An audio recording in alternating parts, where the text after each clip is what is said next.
að sé sko sérstakt við þennan 1. maí, frekar heldur en bara 1. maí fyrra eða eitthvað sem mann eftir, að eins og völdið, auðsveitundar, séu algjörlega tilbúnar í einhverja rosalega árás.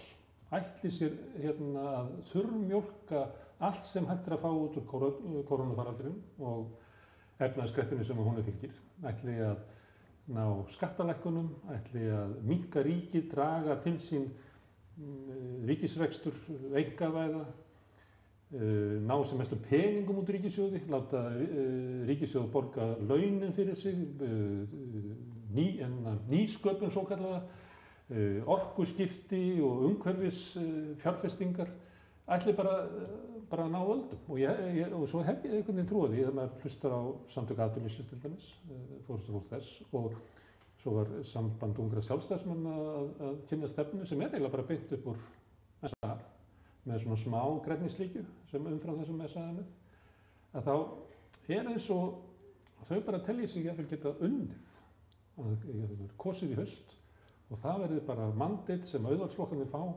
til þess að hinn svokallaða viðspyrna sem náttúrulega bara að reka fæturnar í almenninga sem liggur og spyrna sér upp fyrir fyrirtæki. Svona upplýði ég 1. maí. Að þetta sé bara, ég ætla ekki að vera of dramatískur, en við séum bara svona næstu í okkur svona úrslitastund. Ég upplýði þetta þannig að auðvaldið sé bara að telja sig vera bara búið að ná valdinu. Búið að sigra. Búið að sigra. Og nú sé þetta bara spurningum að hirða það sem að þeim hendar og henda hinn. Það mín upplifun. Já, mér finnst það líka svona eins og svona, þú veist, svona undirliggjandi tónn að eftir kosningar verði lífskjarasamningunum sagt upp. Algjörlega. Þetta ég búin að skynja á því sem ég hef lesið, ég fylgist náttúrulega vel með þetta og les heilmikið þetta og mér finnst þetta að vera svona undirliggjandi ógn sem náttúrulega rosalega alvarlegt mál, sko. Ég veit ekki hvað segir þú, Sólaf. Kynnir þú eitthvað svoleiðis? Þau geta náttúrulega ekki gert það. Það eru endurskoðun í haust. Stjórnvöld geta ekki sagt upp samningum. Ekki stjórnvöld, ég að tala atvinnureikendur. Og þau geta ekki gert það eftir kosningar vegna þess að endurskoðun á sér stað í aðdraganda þeirra. En eftir það sem að gekk á síðasta haust og þá ótrúlega svívirðilegu tilraun sem að þá var sett af stað til þess að reyna af öllum kröftum að fá vinnuaflið til þess að gefa eftir sínar kjarasamningsbundnu hækkanir. Það náttúrulega tókst ekki hjá þeim vegna þess að við stóðum gegn því og höfðum þetta staðið í því stríði þá mánuðum saman, en það eskaleraðist þarna og svona náði þessu tryllingslega hámarki þar sem að Halldór Benjamín var bara í öllum þáttum og var bara í sjónvarpsfréttum, í speglinum aftur og bara messaði stöðugt og þá Steinn Víglundsson birtist og allir þessir menn og allt þetta fólk. Eftir þá reynslu og þá brjálsemi, þá auðvitað trúi ég því að allt geti gerst. Í haust þá? Já, í haust. Já. En við skulum sjá hvað gerist. Ég auðvitað, búin undir það, en ég ætla ekki að lýsa því yfir núna að ég telji þessi víst að það muni gerast, en við sjáum hvað sér. Já, ég tók líka eftir því að þeir voru að tala að í fréttunum að það væri búið að hækka svo rosalega mikið lægstu launin og svo kom ég endan á fréttinni að því að stytting vinnuvikunar hafði átt sér stað að það náttúrulega fækkaði tímunum sem að tímakaupið var reiknað út frá, þannig að þetta er svona látilið, það er alltaf verið að hamra á því að það er alltaf að fara bara fjandans til að því að allir eru búin að fá sem alltaf kauphækkun, allt þetta ófærlega fólk. Þetta er bara allstaðar og öllum miðlum og allstaðar. Ég fagna því bara mjög að sjá með mjög skýrum hætti að það náðist árangur með þessari nálgun að fara fram á krónutöluhækkanir og það náðist árangur sem að öllum ljós. En svo staða náttúrulega sem að fólk hér á höfuðborgarsvæðinu í, láglaunafólk og verkafólk, auðvitað svo að húsnæðismarkaðurinn svo tryllingslegur og pluss auðvitað bara allt dýrt og að laun, þú veist, eru langt undir framfærslu viðmiðum allt þetta sem við vitum. En húsnæðismarkaðurinn, hann er svo risavaxinn faktor í lífi fólks og hann étur upp svo miklu meira en þú veist að tala að 40% það séu svona þú veist, þú meir ekki fara yfir 40% sko í húsnæðiskostnaði af ráðstöfunartekjunum, en ég meina fyrir stóran hóp af láglaunafólkinu innan Eflingar þá erum við komin yfir svo miklu meira en það. Þannig að jafnvel þó að sannarlega náist árangur og jafnvel þó að lægstu laun hækki mest og svo framvegis, meðan að staðan til dæmis svona á húsnæðismarkaði, þá þetta samt, þú veist, þá þessi barátta bara alltaf einhver svona uphill barátta, þangað til að hið opinbera og valdastéttarnir á Íslandi, stjórnvöld, horfast í augu við það að það verður að byggja upp bara mjög mikið af húsnæði sem ekki undirselt lögmálum markaðarins, þá náttúrulega verður þetta bara svona áfram og það mjög áhugavert að horfast í augu við algjört viljaleysi þessa fólks til þess að viðurkenna þessa staðinn.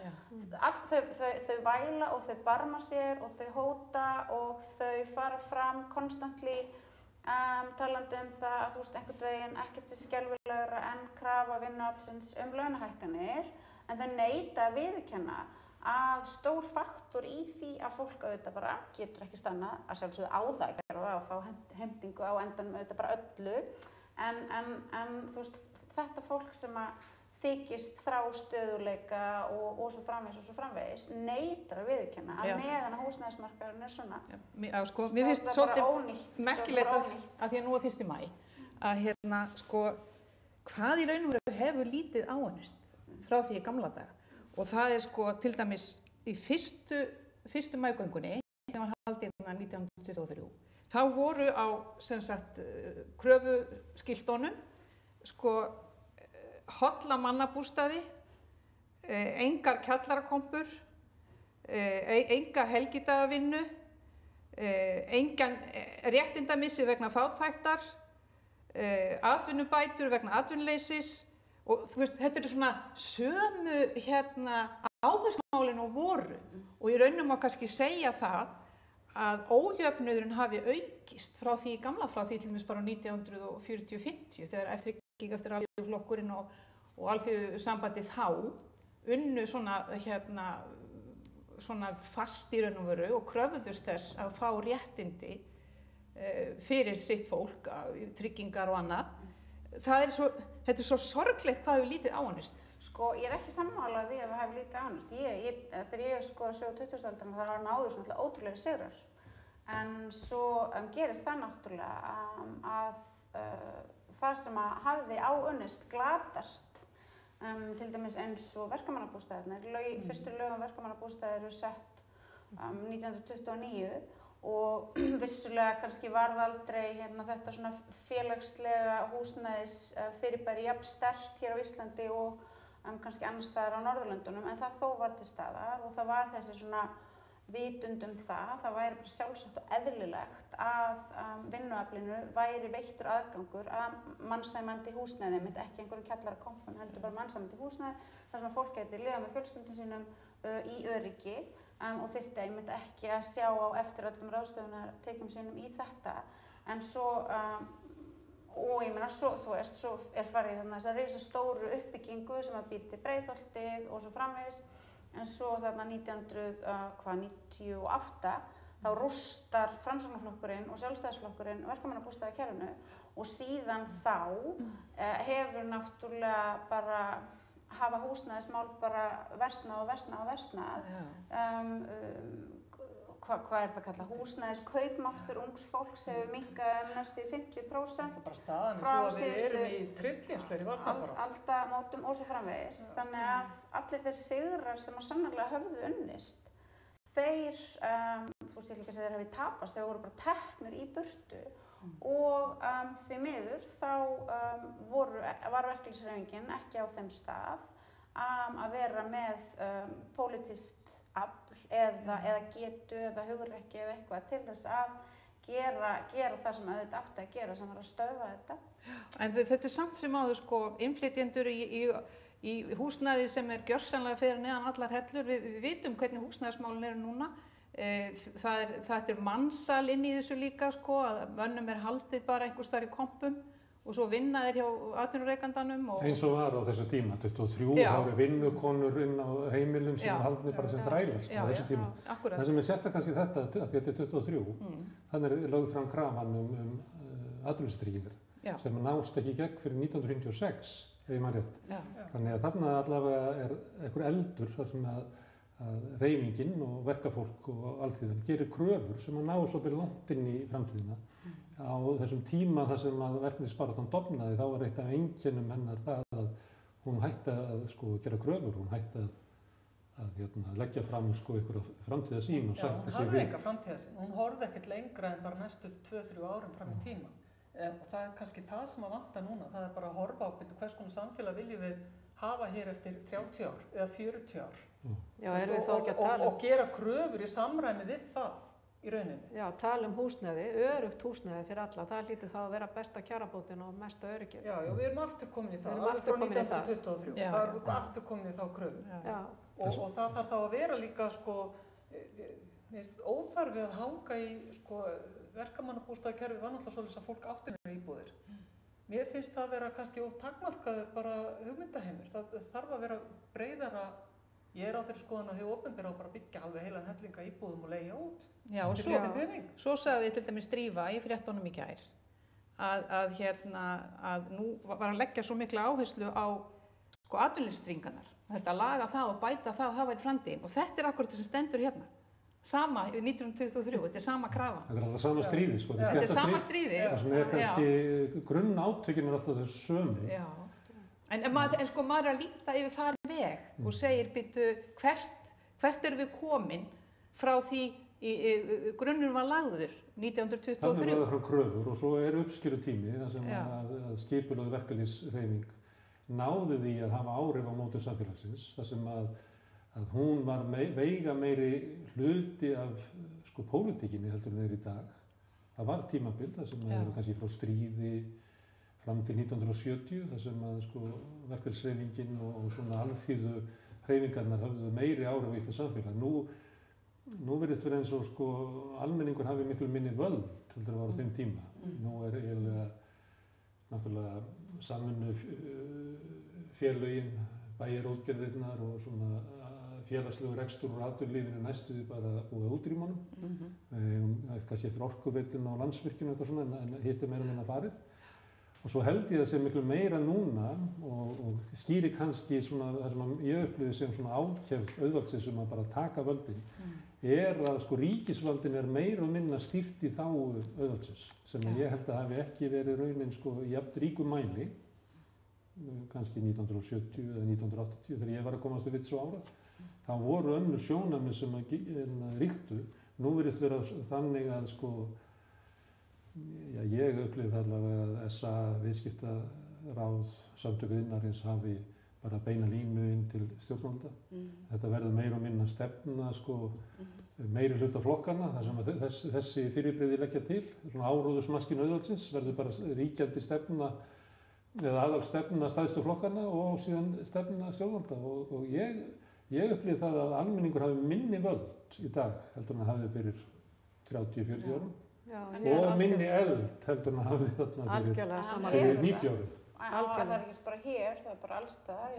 Allstaðar í heiminum. Kosningaþátttaka dregst saman, fólk á ekki sinn flokk sem það byggir upp, sem að það veit að fólki sem starfar innan flokksins mun starfa eftir þeirri stefnu sem að þar mótuð. Allt þetta horfið eða að hverfa, ekki bara hér, heldur allstaðar. Þetta þetta náttúrulega stórkostlegt vandamál og rosalega hræðilegt, en á sama tíma þá búum við samt inn í þessu svona leikriti að við búum inn í besta og fullkomnasta kerfinu, við búum inn í bestu mögulegu útgáfuna af lýðræðinu, við búum inn í besta mögulega vinnumarkaðsmódelinu, við búum inn í bestu mögulegu hagvaxtarmaskínunni, mesta jafnréttið og svo framvegis, en vinnandi fólk, verka- og láglaunafólk, veit auðvitað og upplifir á hverjum einasta degi að þetta er ósatt, það lifir inn í einhverju lygi, lygin þröngvað upp á það, þetta býr til þessa svona rosalega óþægilegu tilfinningu og svo fer það af stað og fer að leita að fulltrúum sem það treystir og sem það getur speglað sjálft sig í og sem það heyrir að tala af þekkingu þeirra líf og þeirra tilveru. Og staðan hefur náttúrulega verið svo hér í þeim flokkum sem hafa komist til valda að það ekkert svoleiðis fólk eftir inn í þessum flokkum. Nei. Svo náttúrulega búið að brjóta niður verkalýðshreyfinguna alveg systematískt út allan heim og meira að segja til dæmis í Bretlandi það svoleiðis sem var náttúrulega í raun og veru vagga stéttafélaga hérna árum áður og þau voru mjög sterk. Það bara systematískt búið að brjóta þetta niður og mönnum bara refsa, þeir voga sér að vera í verkalýðsfélagi og það líka notað sem víða notað núna, sko sem kúgunartæki á fólk, það eru skammtímaráðningarnar.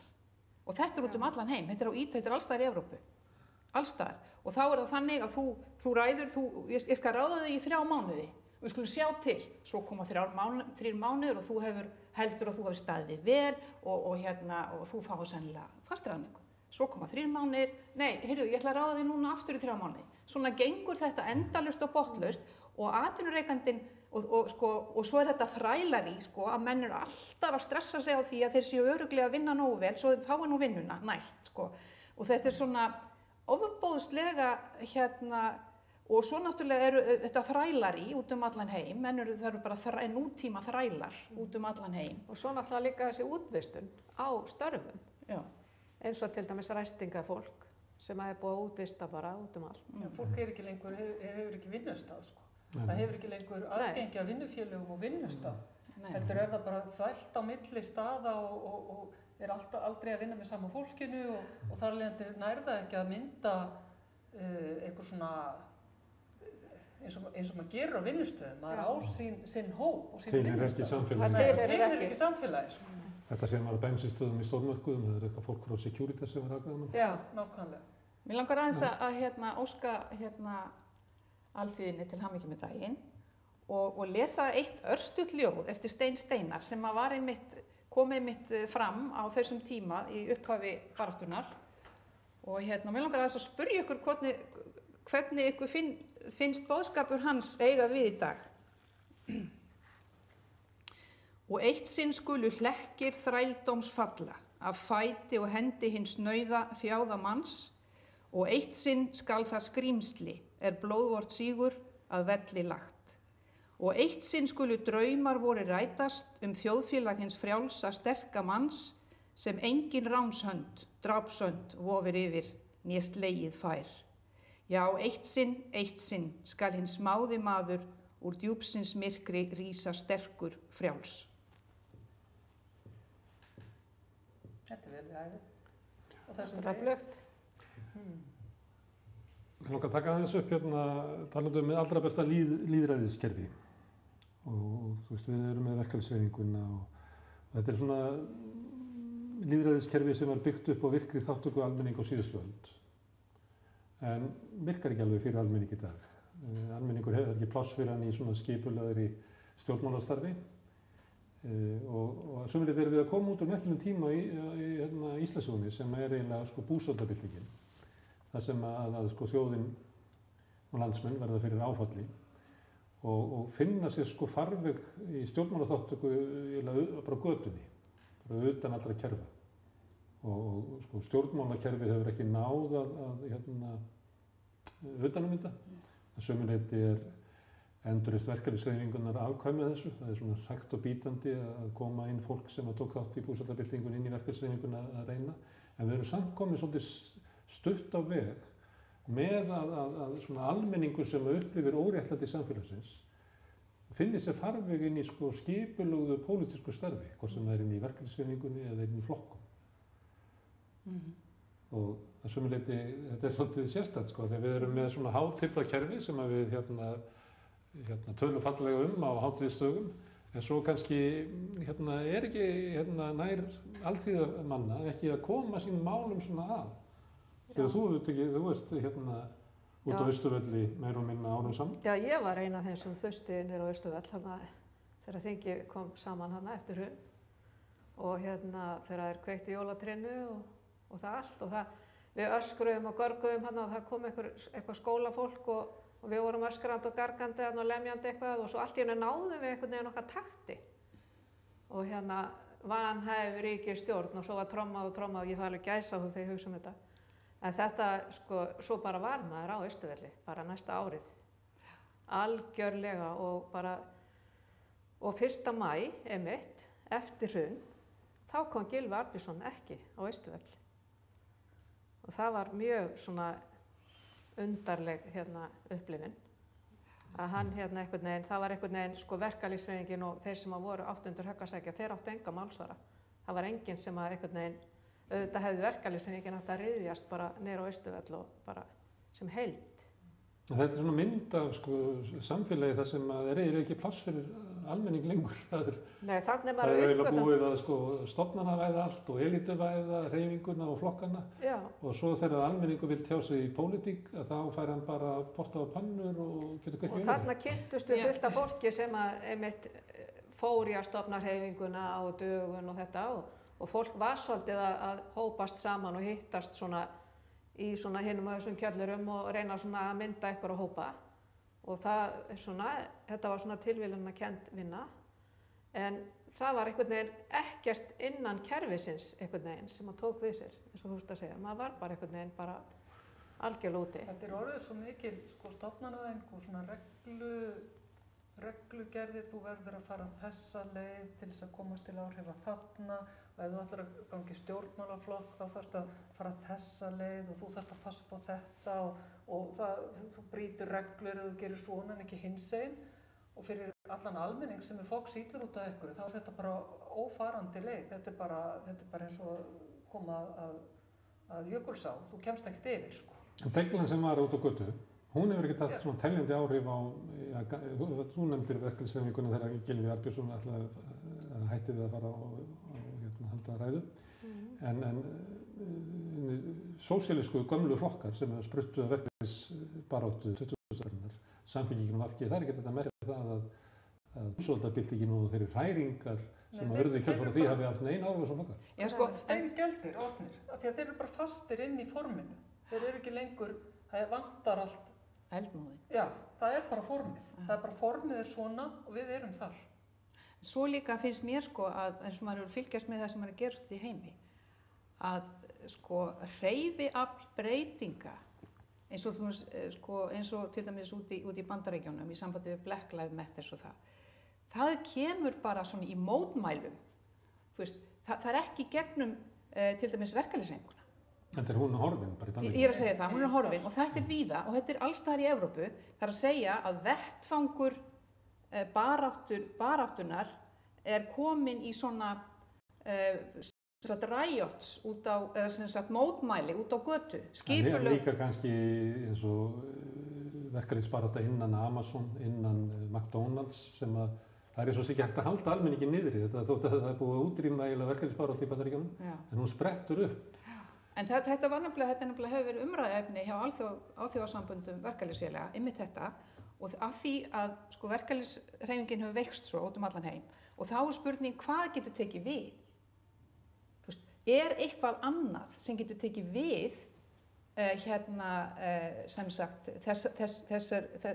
verkalýðshreyfingunni og hennar baráttu sem hún hefur verið ef að hún er að gefa sig hvað getur annað gert hvernig getum við barist fyrir réttindum okkar Það byggja verkalýðshreyfinguna aftur þó hún sé orðið föst í einhverju svona formi. Ég veit bara þegar ég var að vinna innan verkalýðskerfisins að þá var ef það kom upp eitthvað hróplegt óréttlæti gagnvart félagsmönnum í okkar félagi að þá var einhvern veginn aldrei hægt að bregðast við því nema með einhverju ályktun sem var samin á einhverjum fundi trúnaðarmanna og var bara svona frekar yfirleitt meinlaust plagg. Og bænabrif til kóngsins. Já, af því að það var alltaf undir ykkur frið, já, við megum ekki gera þetta því að friðarskylda. Við megum ekki gera hitta því að friðarskylda. Já. Og það voru bara samdar einhverja ályktanir sem var svona undir hælilegt hvort einhver las eða ekki. Og þetta náttúrulega, sko, það gerist náttúrulega ekkert í svona umhverfi. Nei. Það bara þannig. Nei, og niðurstaðan, sko, verkalýðsfélagana alþjóðlegu svo að sko, þá spurningin, sko, eru eitthvað svona neytendasamtökin sem getur gert, neytendasamtök, eru eitthvað skonar samtök hagsmuna, einstaka hagsmunasamtaka, einstaka hópa sem getur gert þetta að sér. Hvað það sem getur tekið við ef að verkalýðshreyfingin bara missir upp sín völd alveg? Og þetta voru rosalega bóllaleggingar, en niðurstaðan hjá þeim svo, þetta náttúrulega alþjóðasamtök verkalýðsfélaga, að það geti í raun og veru ekkert tekið við þessu og það eina svarið að verkalýðshreyfingin eflist. Það er endurbyggð í Bandaríkjunum og í Frakklandi og alls staðar. Þetta hefur áhrif á ykkur í verkalýðshreyfingunni vegna þess að sko, fyrirmyndirnar að utan eru ekki. Það sem eiginlega sko, kerfið eiginlega hrunið og orðið svona bara komið inn á 1923 og bara búið að splæsa Bandaríkjunum aftur á fyrir tíma skipulegra verkalýðshreyfingar. Og þar af leiðandi eru þið ekki kannski svona sami hlutin af svona stórri hreyfingu almennings, frekar kannski hluti af svona stofnanavættri verkalýðshreyfingu, svona leifunum að þeim í Frakklandi og Bretlandi og öðru slíku. Sko, þetta náttúrulega fyrir mig bara mjög ég get talað Eflingu, ég get talað baráttu Eflingar, ég get talað það sem við stöndum í. Og það sem við náttúrulega erum að gera einmitt að við erum að fara úr þessum fasa sem að þú lýsir, þar sem að einhver stórkostleg vandamál eru í gangi og viðbrögðin eru þá, eins og þú lýsir, svona máttleysisleg. En við erum að vinna bara mjög markvisst að því að komast af þessum stað og sýna atvinnurekendum, bæði á almenna markaðnum og opinberum, að þetta sé ekki sá leikur sem við ætlum að spila og að þessar svona leikreglur sem hafi verið festar í sessi, þær henti okkur ekki og við munum ekki fara eftir þeim, enda höfum við ekki komið að því að semja þær. Sem enda mjög hressandi. Vissulega, starfar Efling bara eins og önnur verkalýðsfélög innan einhvers lagaramma og það eins og það en við erum samt ávallt að horfa á það sem við sannarlega getum gert og við reynum að gera það. Ég hef auðvitað bara einhver svona fjölmörg dæmi en ætla ekki að bara þreyta fólk með því, en til dæmis þegar ég skoða svona aðferðafræðina sem við höfum beitt í þeim málum sem hafa komið upp varðar styttingu vinnuvíkunar, þá erum við náttúrulega búin að vera bara í konstant bara samningaviðræðum allan þann tíma sem að liðin hefur síðan að samningar voru undirritaðir til þess að reyna að tryggja eftir bestu getu að þær væntingar og þær kröfur sem að félagsfólk Eflingar setur fram inn á sínum vinnustöðum það hvernig eigi að gera þetta, nái fram að ganga. En þetta náttúrulega allt svona sem gerist ekkert bara bak við tjöldin. En þetta samt mjög raunveruleg barátta og hún oft á tíðum mjög hörð, hún oft á tíðum mjög hatrömm, hún á sér alls konar svona, já það alls konar svona moment í henni, en þetta bara gerist bak við tjöldin og það bara eðli líka verkalýðsfélagana. Margt bara að gerast bak við tjöldin og það líka oft vegna þess að félagsfólki sjálft, það þeirra hagsmunir. Það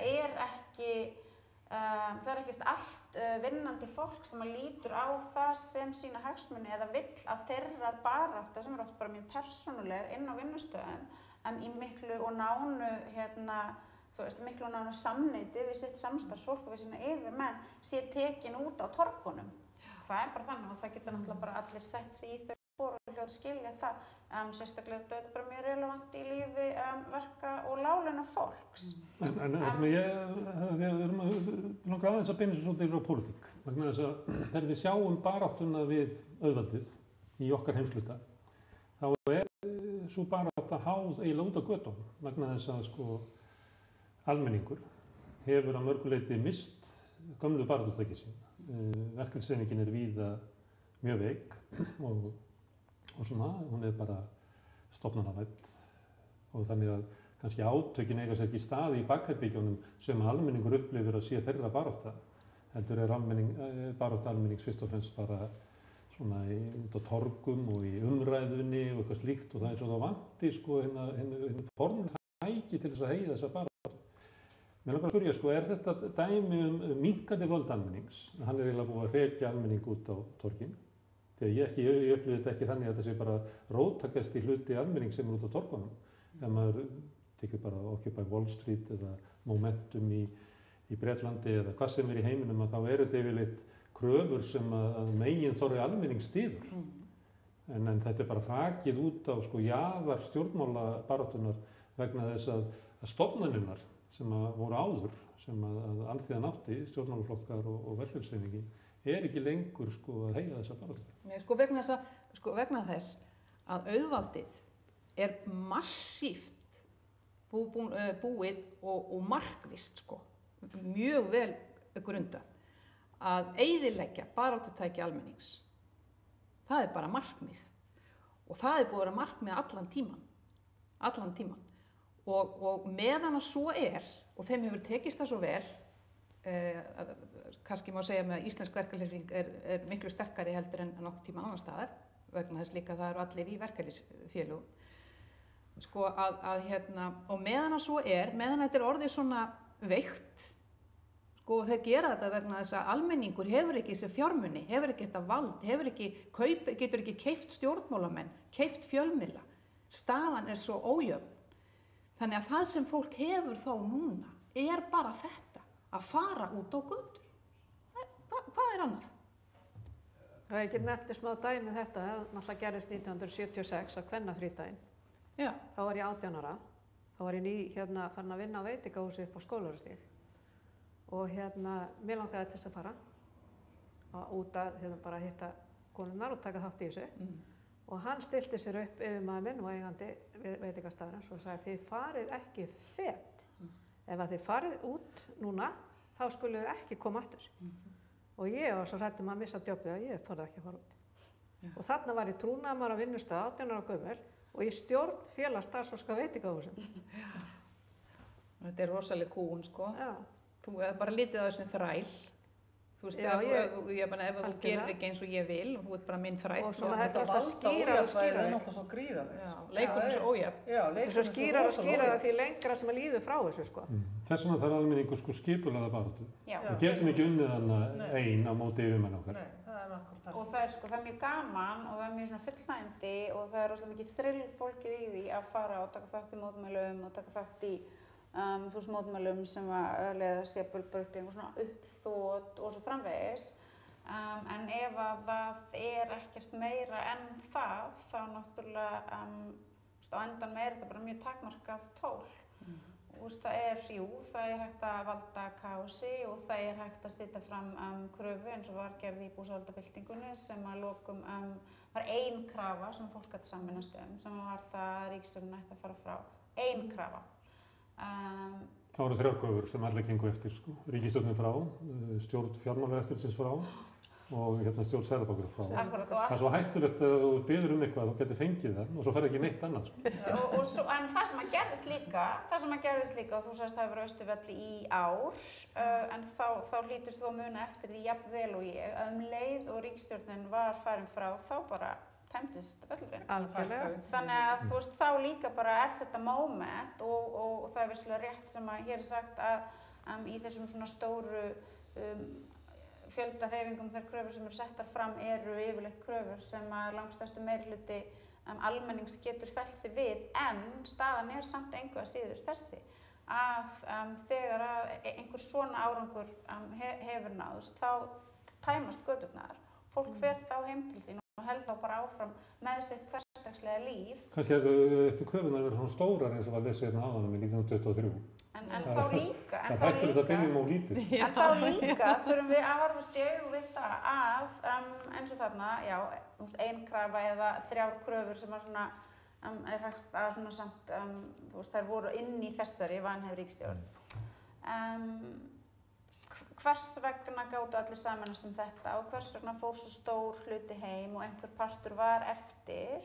Hvers vegna staðan svo hér í dag að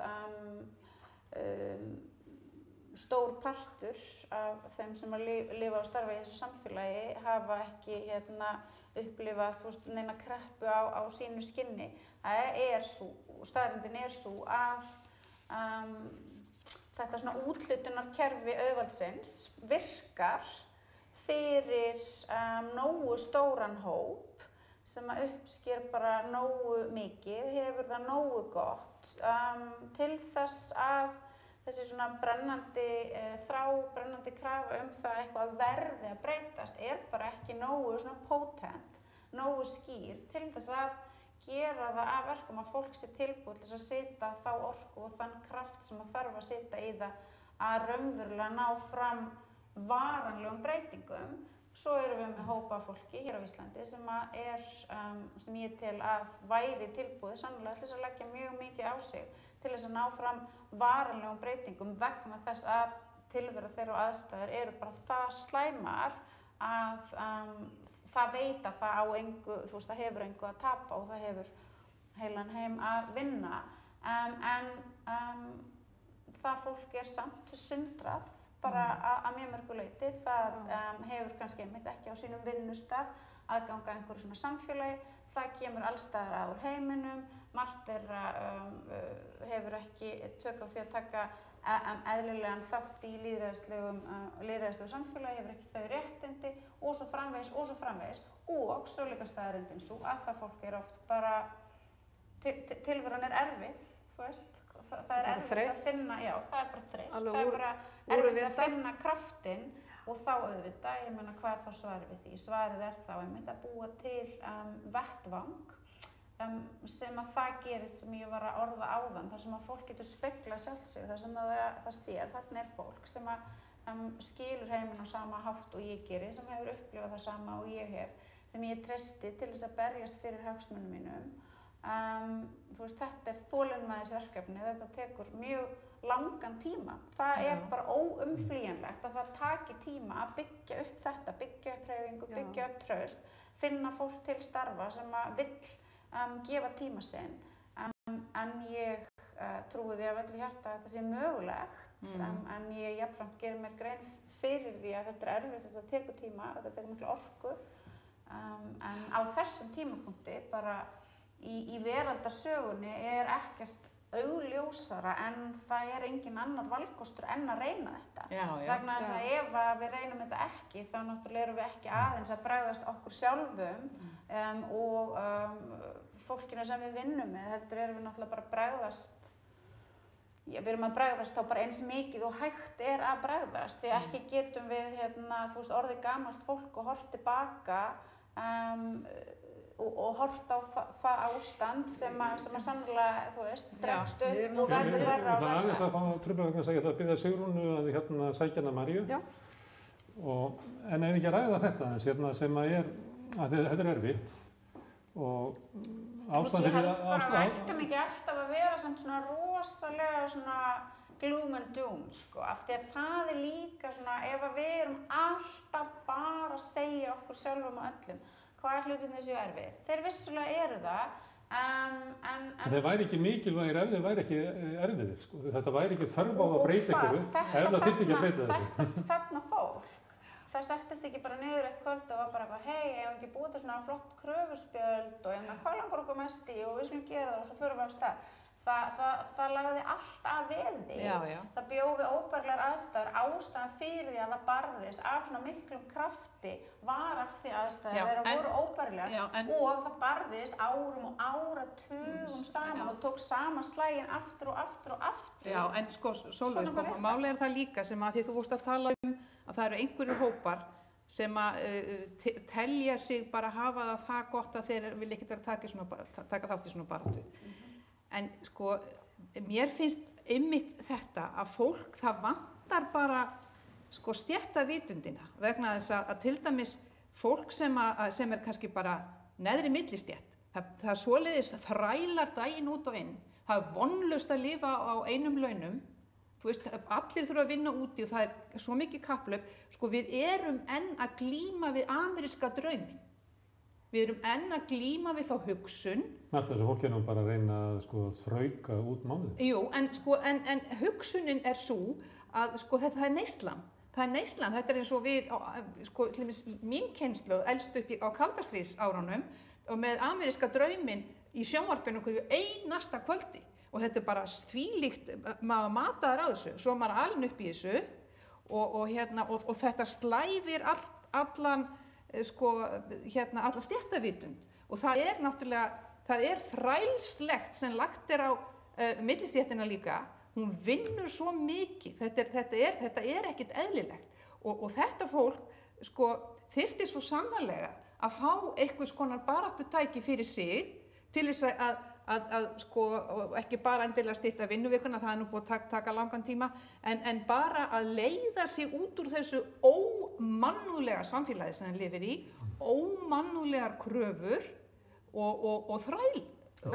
Krafan hann að þú ert með 23 en 50 árum áður kemur krafan 8 stundar vinnudag sem eiginlega krafan að fá rými til þess að geta tekið þátt í að móta samfélagið.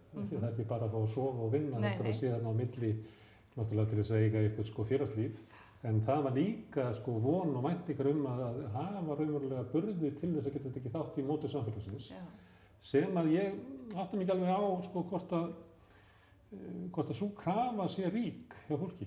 Að við viljum að við, sem höfum verið skilin eftir út undan í pólitíkinni, ákvörðunum hvernig samfélag okkar mótað, að við viljum fá okkar sess, við viljum hafa möguleika á því að taka þátt í móti samfélagsins. Hvort það sé ekki orðið þannig frekar svolítið ríkt að við viljum að einhver annar gera það fyrir okkur. Jú, ég held að það sé svolítið mikið þannig. Ég held líka fólk sem að kannski lifir ekki og hrærist í pólitík, heldur bara lifir og hrærist í hinn daglega bara stússi, að því óar við, það kann ekki talsmáta, treystir sér þar kannski ekki alveg í þessar umræður alltaf.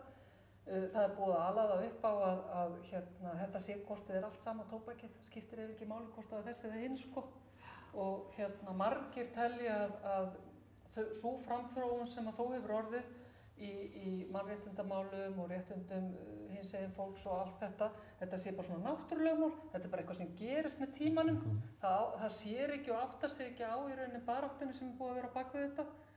Og ég held að margir átti sig heldur ekki á og kveiki ekki á því að þau réttindi sem það hefur ekki náttúrulögmál. Það hægt að þú getur mist þessi réttindi. Og við erum að missa það. Og það er þar sem við erum núna. Við erum í rauninni komin þar, víða út í heimi er þetta miklu verra heldur en hér. En við erum samt komin á þann stað í tilverunni að það er svona farið að fjara undan ákveðnum hlutum. Já, það er líka rétt sem að hún var að segja sem ég veist góðu punktur eins og ég var að tala áðan, að fólk hefur ekki tíma til að berjast. Það er bara útspýtt hundskinn frá morgni til kvölds og svo eru svo kröfur, það eru líkansræktinn og það er þetta þessi ofboðslega kröfur frá samfélaginu og frá auðmönnum vegna þess að þeir græða á meðan að þú eyðir meiru og neytir meira, þá verður meiri hagvöxtur og meiri peningar fyrir auðvaldið, þannig að og svo eru menn eins og útspýtt hundskinn og þeir hafa ekki tíma.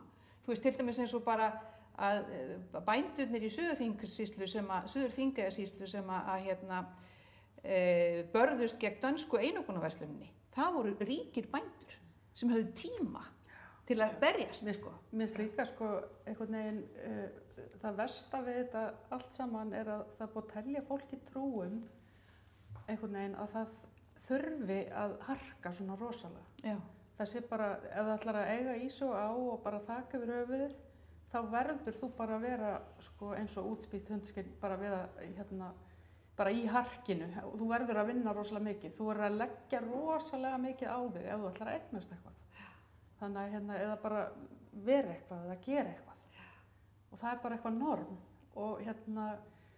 Og þetta finnst mér einhvern veginn bara ofsalega sorgleg þróun líka. Fólk einhvern veginn, það er ekki bara það heldur að það er ekki tíma til þess að taka þátt í pólitíkinni. Það er líka eins og þú komst inn á áðan, ég meina lýðræðið er orðið svo veikt og fólk bara búið að missa trúna á því að það getur breytt einhverju. En svo er það líka það að það bara það einhvern veginn gerir sér ekki alveg grein fyrir því að það sé búið að missa ákveðin réttindi og að það þurfi kannski að laga eitthvað og rétta eitthvað við. Það einhvern veginn ekki alveg að sjá, minnst almenningur ekki alveg sjá það, sko.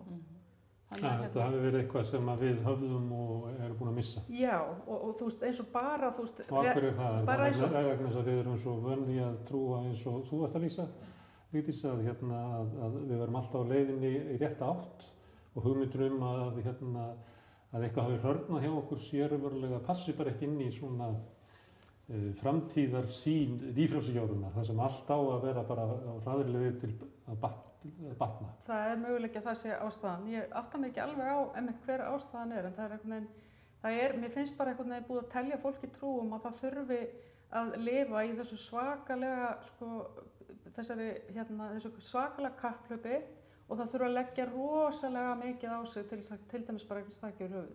En það þarf að leggja rosalega mikið á sig. Já, ég veit það, en skilur fólki finnst það eðlilegt.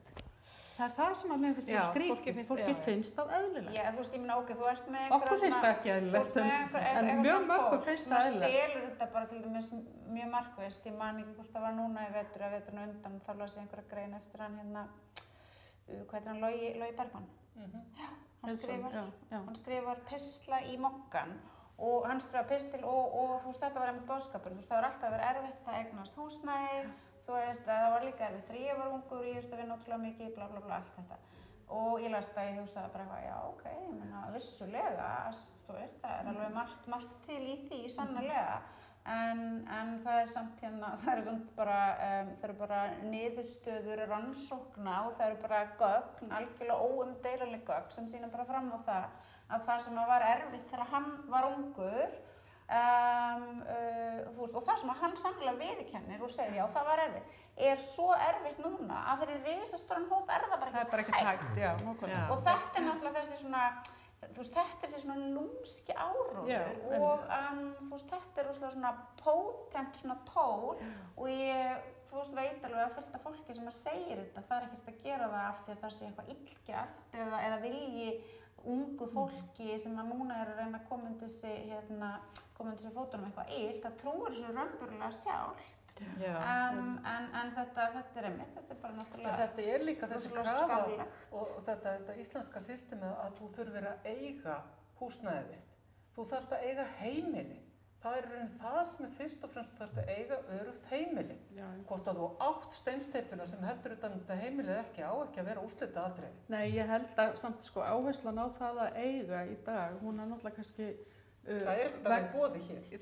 Nei, það er kannski líka það að þróunin, það hefur náttúrulega verið dálítið þannig að það hefur verið jafnvel ennþá dýrara að leigja heldur en að borga af sínu eigin húsnæði. Hér hefur ekkert verið annað í boði. Og fyrir alþýðu fólk hefur þetta náttúrulega verið eina eignin sem þú getur eignast.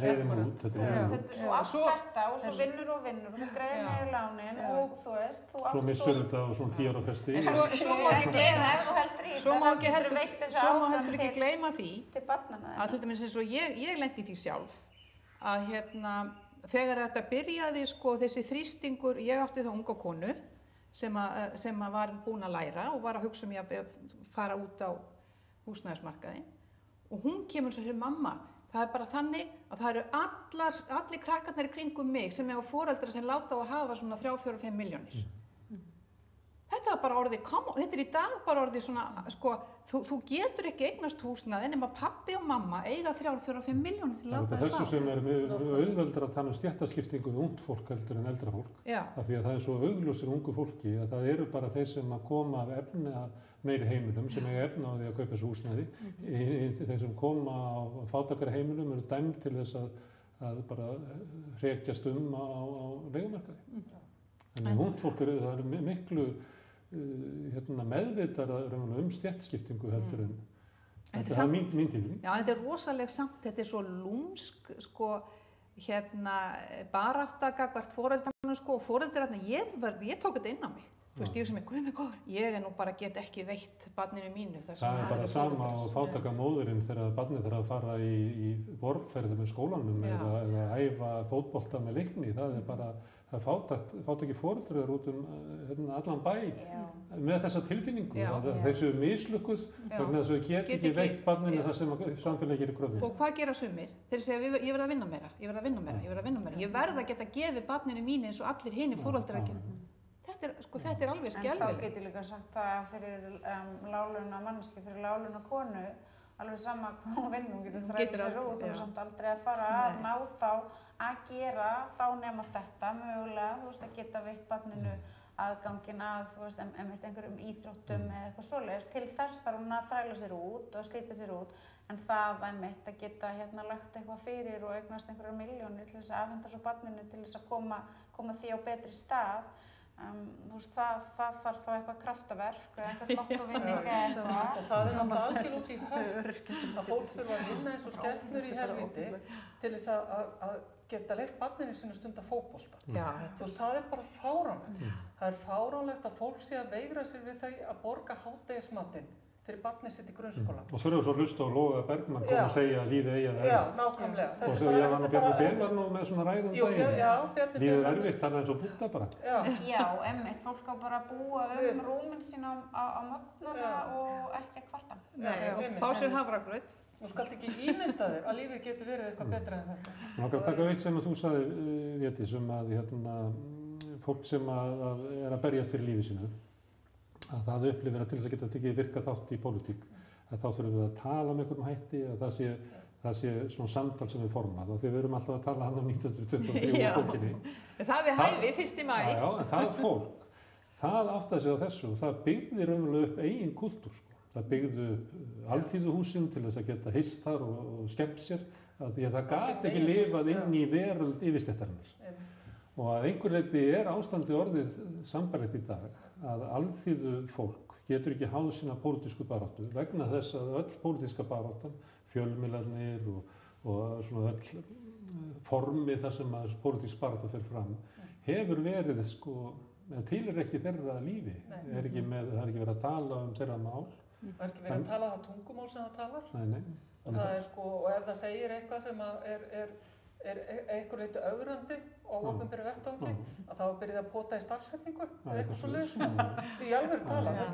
Svona Anna getur háð þess að baráttu því hún kann hvort tveggja, hún getur bæði barist að það sem að Elíta situr við borðið, en er líka tilheyrir verkalýðum.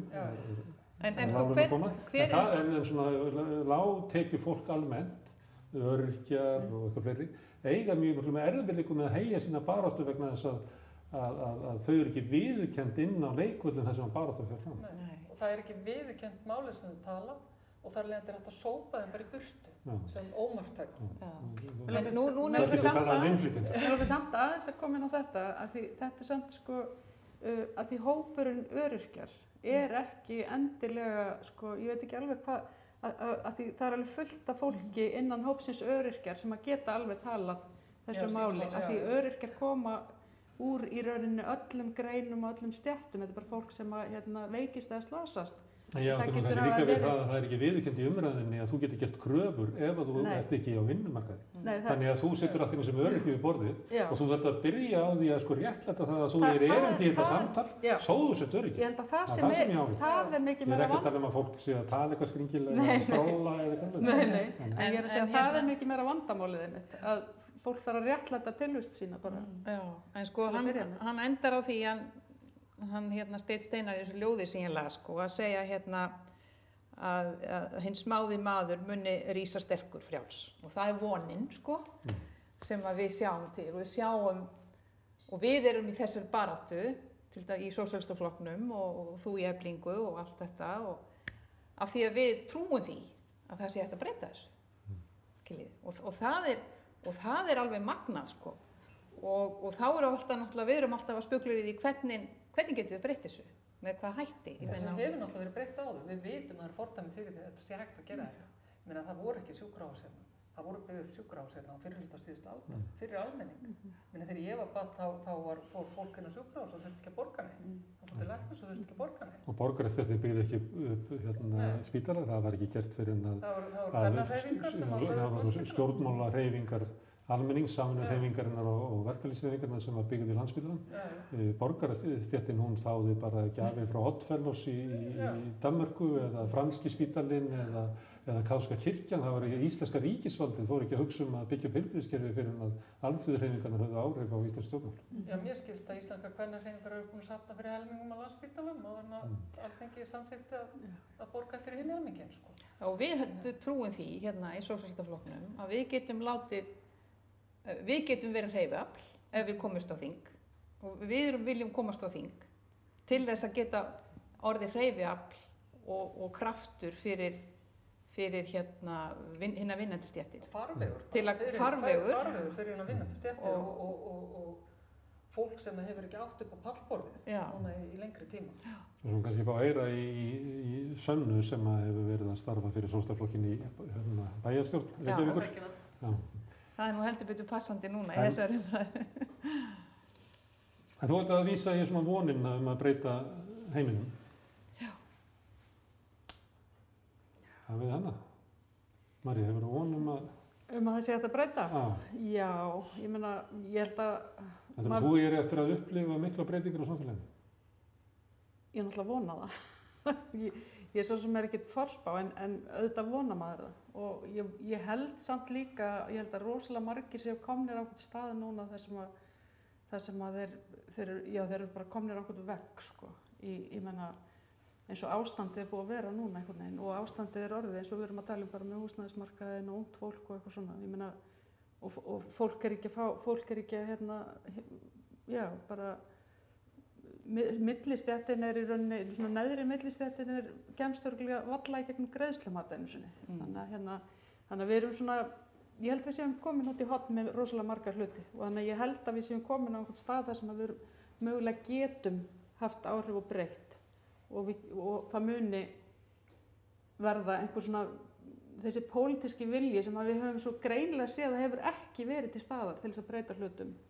Að hann fari að snúast. Þú trúir að þú munir upplifa miklar samfélagsbreytingar? Ég veit ekki hvort ég að segja miklar, en ég vona það. Ég vona að ég mun sjá miklar samfélagsbreytingar.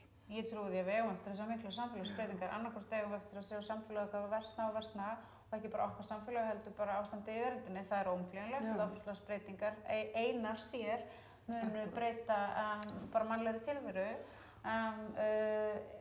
Ef og þá að við munum ná einhverju svona einhverju fótfestu og þá er ég bara að tala baráttu bara vinnandi fólks alls staðar í heiminum og sú barátta og sá kraftur fjöldans mun leiða af sér raunverulega róttækar, góðar breytingar sem að munu gera það að verkum að ástandið byrjar að lagast og þegar fólk áttar sig á því að það er hægt að breyta ástandinu og það er hægt að byrja að laga það, þá mun meira hugrekki, meiri kraftur, meira hreyfiafl verða. Þannig að óumflýjanlega erum við að trúi því að á okkar lífstíma munum við sjá mjög miklar breytingar og suma daga trúi ég því að hlutinir eigi eftir að þurfa að verða miklu verri áður þeir geta orðið betri og þeir skoða bara pólitíska þróun bara í Evrópu þeir til dæmis bara skoða svona pólitíska þróun í Þýskalandi, hvernig fólk er að kjósa þar og sé það að ungir karlmenn, mjög stór hluti ungra karlmanna kýs allt svona, hvað heitir það, ALF?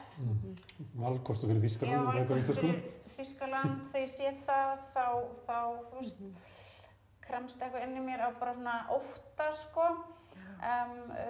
Og svo framvegis, ég meina þetta er að gerast á svo ótrúlega mörgum stöðum, en svo getum við líka horft og fundið fullt af dæmum og fullt af stöðum þar sem að hið öfuga er að gerast. Þar sem að bara merkileg barátta sem að háðir í samstöðu, þú veist, samstaðan er lykillinn þar. Líka vinnur mikla sigra Þannig að já, bara 100% er eitthvað mjög mikið að fara að gerast og breytast en hvað það verður þá það kannski vandast svolítið að spá fyrir Vandur slíkt að spá. En Sanna, þú má ég spyrja þessu, því þú ert yngst og sér það lengst. Heldur að þú eru að upplifa umtalsverðar breytingar á samfélaginu til batnaðar? Eða heldur að við lokumst inn í einhverju nýfrjálsvíkju fasisma helvíti? Ég held að það geti gerst áður en að allt verður betra, eins og ef ég er að heyra þetta rétt. Ég geti trúa því að allt svona fari til fjandans áður en við sjáum regnbogann, áður en við sjáum það góða. Því að ég held að það þurfi líka að eiga sér stað áður en einhvern veginn svona raunverulegar góða breytingar geti gerst. En við erum samt á þeim stað að allt er að fara til fjandans hjá mjög mörgum. Varðandi bara húsnæðiskostnað, varðandi lífið, varðandi að geta ekki borðað út mánuðinn, varðandi að geta ekki farið til læknis, varðandi að geta ekki farið til sálfræðings, bara aldrei. Þannig að allt sem þú ert að einhvern veginn berjast við og hugsa að það einhvern veginn svona brýst í líkamanum þínum og það kemst ekkert út, þannig að auðvitað bara allt í rugli hjá Það fólk lifir í helvíti, þannig að það er ekkert að segja að það þurfa að vera lengur í helvíti eða búið verða helvíti. Nei, en svo erum við með stjórnmálin og þeim bara alveg sama. Stór hluti. Þannig að það er þetta svona sem við erum að kljást við núna hvenær kemur einhleikinn. Ég held að það sé stór spurning. Já, ég sko, mig langar að segja sem að mér finnst svo magna sko. Og það er svona, það er nefnilega lítið en ofsalega stórt atriði. Og það er bara fyrir 5 árum síðan. Þá þorði ég bara ekkert að segja sósíalismi. Ég er búin að vera sósíalisti alla tíð. Ég hef aldrei þorað að segja það. Einhvern veginn, af því að, sko, ég hef þorað að segja það, en einhvern veginn borgar það sig ekki því maður er bara tættur í sundur. Ef maður vogast þér að segja það, þá er ég bara ekki nefnt að standa í þessu, skiljið. Svo allt í einu kemur þetta núna. Og nú er bara í tísku að vera sósíalisti. Í alvörunni. Með unga fólki og alveg, það er bara allt í einu allir, já, ég er sósíalisti.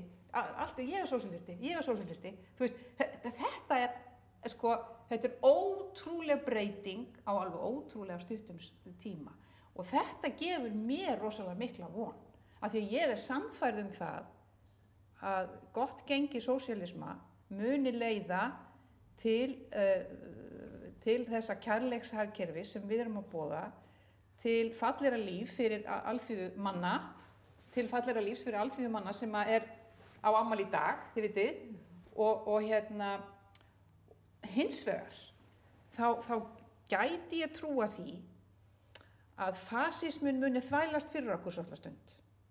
Hann mun ekki bara að fara heim og leggja sig. Nei. Hann ætla að berjast. Já. Rasismi og fasismi, þjóðerniskennd, muni gera það. Ég spái því að við glímum við hana svolítinn tíma, en það verður ekki lengi. Hún á nefnilega ekki mikla rætur, til dæmis sjáðu til á Ítalíu. Að þar streymir inn flóttafólk, algjörlega endalaust og botnlaust og þar kemur maður sem er forystumaður stjórnmálaflokks sem heitir Lega, hét Norðurbandalagið áður, hann Salvini og hann er að berjast, hann er svona fasisti, þjóðernissinni og margir stukku á þann bát þar, en svo fer hann að sýna sitt réttla andlit og fullt af fólki deyr á leiðinni af því að hann var með svo harða stefnu gagnvart útlending og þá sögðu Ítalinn, nei, þetta er of mikið, nei takk og hann var bara settur út af sakramentinu. Þannig að það er einhvert limit fyrir fasismannum sko, sem er rísandi dálítið og mikið. Það er margt gott í mannfélaginu og mikið afl sem getur leiðrétt mikla grimmd sem er. En stundum náttúrulega grimmdin hefur oft valdið sko, á peningana og völdin og getur kúað gott fólk. Herðu, en þú sagðir afmæli, þannig að við skulum enda spjalli kannski á því að Sósíalistaflokkurinn er 4 ára í dag, stór afmæli, það er 4 ára, sem allir vita sem að hafa verið afmæli þar sem eitthvað verið 4 ára, það er stórkostlegt afmæli, það verða 4 ára. Besti aldurinn. Já, það var könnun í gær, ég veit ekki hvort ég tala um kannanir, en með mér var að mæla og þá var Sósíalistaflokkurinn stærri heldur en Miðflokkurinn og Flokkur fólksins sem er svona ákveðið afrek. Hvað, María, bindur þú von við að Sósíalistaflokkurinn hafi góð áhrif í þetta samfélag? Já, ég bind miklar vonir við það og ég held bara líka sko að þjóðfélagið bara þarf svo rosalega á sósíaldemókraflokkum að halda. Þannig að já, ég bara algjörlega. Sólveig. Og ég bara vil óska flokknum og félagsfólki flokksins til hamingju með þetta 4 ár, það bara ágætlega langur tími. Flokkurinn náttúrulega svo heppinn að hafa haft Sönnu sem svona sinn góða og mikilvæga fulltrúa í borginni þar sem hún hefur sannarlega sýnt það að það er hægt að tala máli efnahagslegrar réttlætisbaráttu með þeim hætti að fólk er tilbúið til þess að hlusta og taka undir og skilja hvað er sagt. Ef flokkurinn getur gert það, þá er það náttúrulega bara, þá hlýtur eitthvað gott að geta gerst, ég bara trúi því. Sanna, hefur flokkurinn gert gagn í þessi 4 ár? Já, ég bara hafði aldrei tekið þátt í einhver svona pólitísku starfi og allt í einu var ég komin í eitthvað kaffispjall með fólki sem ég hafði aldrei hitt áður og ég vissi ekkert hvað ég var að koma mér út í og ég hugsaði svona, já, ég hef nú ekkert verið pólitísk en bara allt mitt líf hafi verið mjög pólitískt. Það er pólitískt að halda fólki í fátækt, það er pólitískt að neita fólki húsnæði, það er pólitískt að neita fólki tannlæknisþjónustu sem gera það verkum að barnið þitt er fullorðið með skarð af því að það náði ekki að fylla upp í tannstæði sem átti að vera fullorðinstönn af því að fæddist með fæðingagalla eins og heitir og getur ekki keypt 180.000 króna gervitönn til að fylla upp í það tannstæði. Það er pólitískt að bara búa til allan þennan vanda sem að fullt af fólki, margt fólk glímir við í dag og það er ekki því fólki að kenna. Þannig að ég held að við séum mörg úti sem erum sósíalistar og það er ekkert eitthvað svona til að skamma sig fyrir eða eitthvað sósíalismi, já, ok, ertu eina þeim, það er náttúrulega Þannig að ég segi bara til hamingju með daginn og gleðilegan 1. maí og áfram sósíalismi. Katrín, þú nefndir breytingar á umræðinu og nú er óvægt að segja að vera sósíalisti. Heldur að flokkurinn hafi haft áhrif á því að flytja til, hvað ég segja, svona miðju umræðunar? Þessi lagi, ég held að sé ekki fínt að vera kapitalisti í dag og var fyrir 4 árum. Nei, og það sem ég hef tekið eftir að það er, maður hlusta útvarpið sko, og það er verið að taka fyrir einhver málefni eins og umhverfismálin sem eru náttúrulega eitt af stóru málunum og þá eru menn farnir og sérfræðingarnir, já þetta er nú í þessu kapítalíska samfélagi.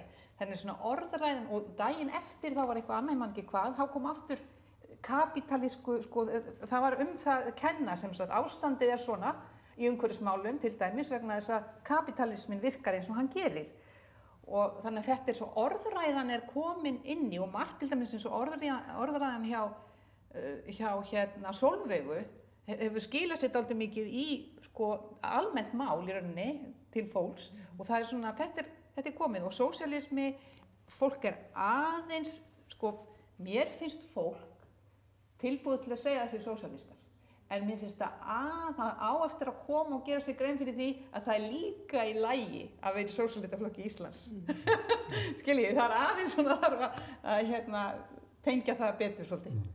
Það er nú held ég fleiri sem ganga í hennar flokk heldur en flesta aðra flokka. Já. Gengur ykkur í hann okkur að minnsta degi. Herðu, við skulum slökkva núna á kamerunum og ná í stólana svo við getum líka notað þennan hluta borðsins og fá Védísi og Sigrúnu hingað aftur og halda áfram að tala þegar við búum slökkva á kamerun. Já.